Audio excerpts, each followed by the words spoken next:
안녕하십니까. 2024년 3월 1일 최병무의 팩트 시작하겠습니다. 자, 추미애 전 법무부 장관이 민주당의 경기 하남 갑의 공천을 받았습니다. 안규백 전략공관위원장이 오늘 그 추미애 전 장관 전략공천 방침을 밝혔고, 그 다음에 하남 을에는 백범 김구 선생의 증손자인 김용만 대한민국 임시정부 기념사업회 이사, 그 다음에 경기 화성 을에 공영훈 전 현대차 사장 전략 공천한다고 밝혔고요. 자, 그러면 이제 우리가 궁금해지는 대목, 추미애 전 장관은 경기 하남 갑에서 당선될 수 있을까? 이런 부분이 이제 궁금해지는 대목이죠. 그러면 이제 지금부터 시작해서 이렇게 역대 하남에서 치러진 선거의 승패가 어떻게 났을까? 이걸 살펴보는 것이 우선 첫 번째의 잣대가 될 겁니다.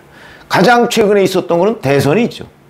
2022년 대선 때 이재명 후보가 48.8, 윤석열 후보가 48.3, 그래서 불과 0.5%포인트 차이로 이재명 후보가 이겼던 것입니다. 물론 경기도 전체로 보면 이재명 후보가 꽤 앞섰죠, 윤석열 후보한테. 그런데 하남에서는 아주 비슷했고 그냥 근소한 차이 정도로 이재명 후보가 이겼다. 그러면 뭐 여기는 충분히 뭐 스윙보터 지역이다. 2022년까지는 이렇게 얘기를 할 수가 있겠죠.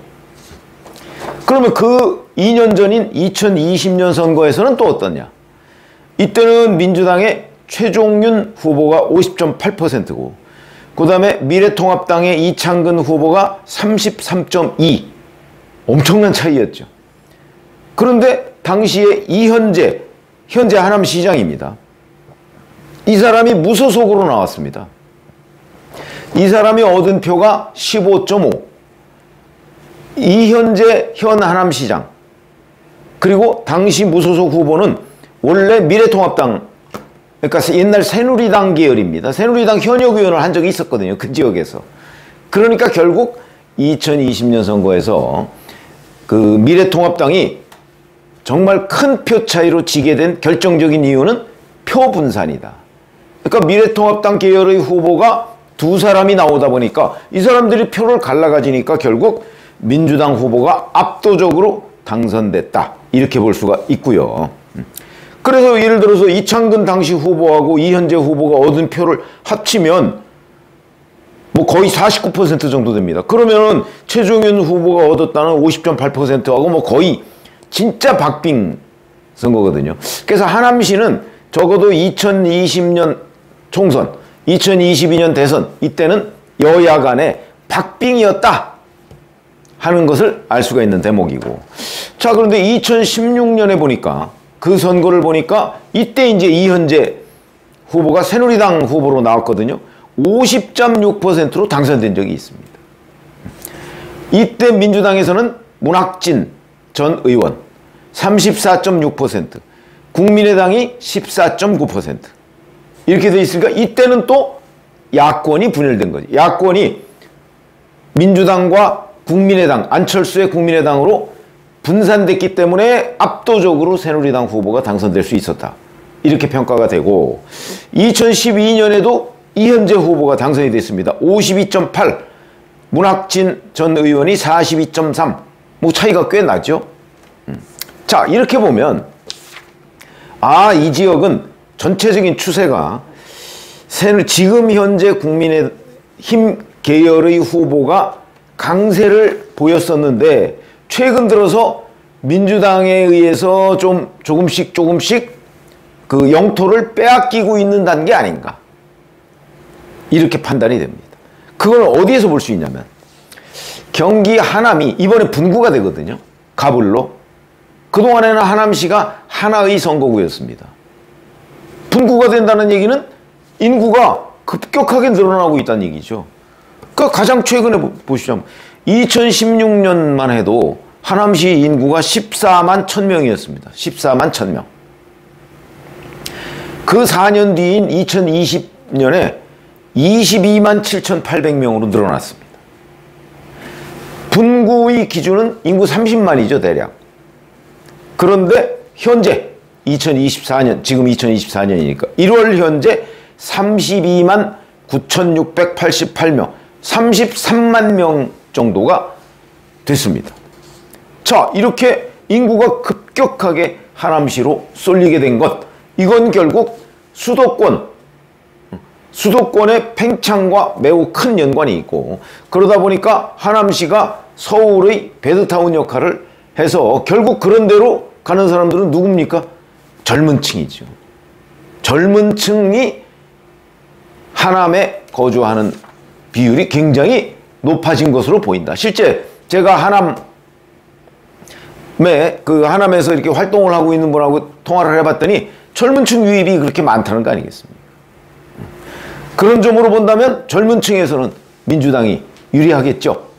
민주당이 뭐 30대, 40대 뭐 이런 데서 상당한 정도의 이제 지지를 받고 있으니까 유리합니다.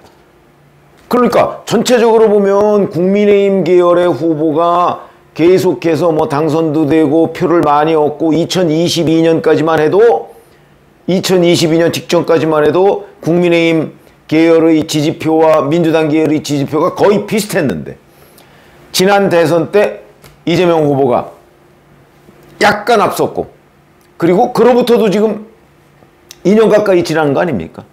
이 전체적인 흐름을 따져보면 그리고 이제 젊은 층 인구가 급격히 늘어나고 이걸 따져보면 이 지역은 지금 이 시각 현재 아마 민주당이 제법 앞서 있는 지역으로 보인다. 젊은 층 유입이 계속 늘어나니까.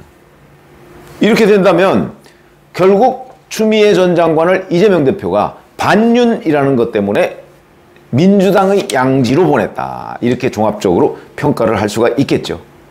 자, 국민의힘에서는 친윤계인 이용 의원 비례대표 있습니다.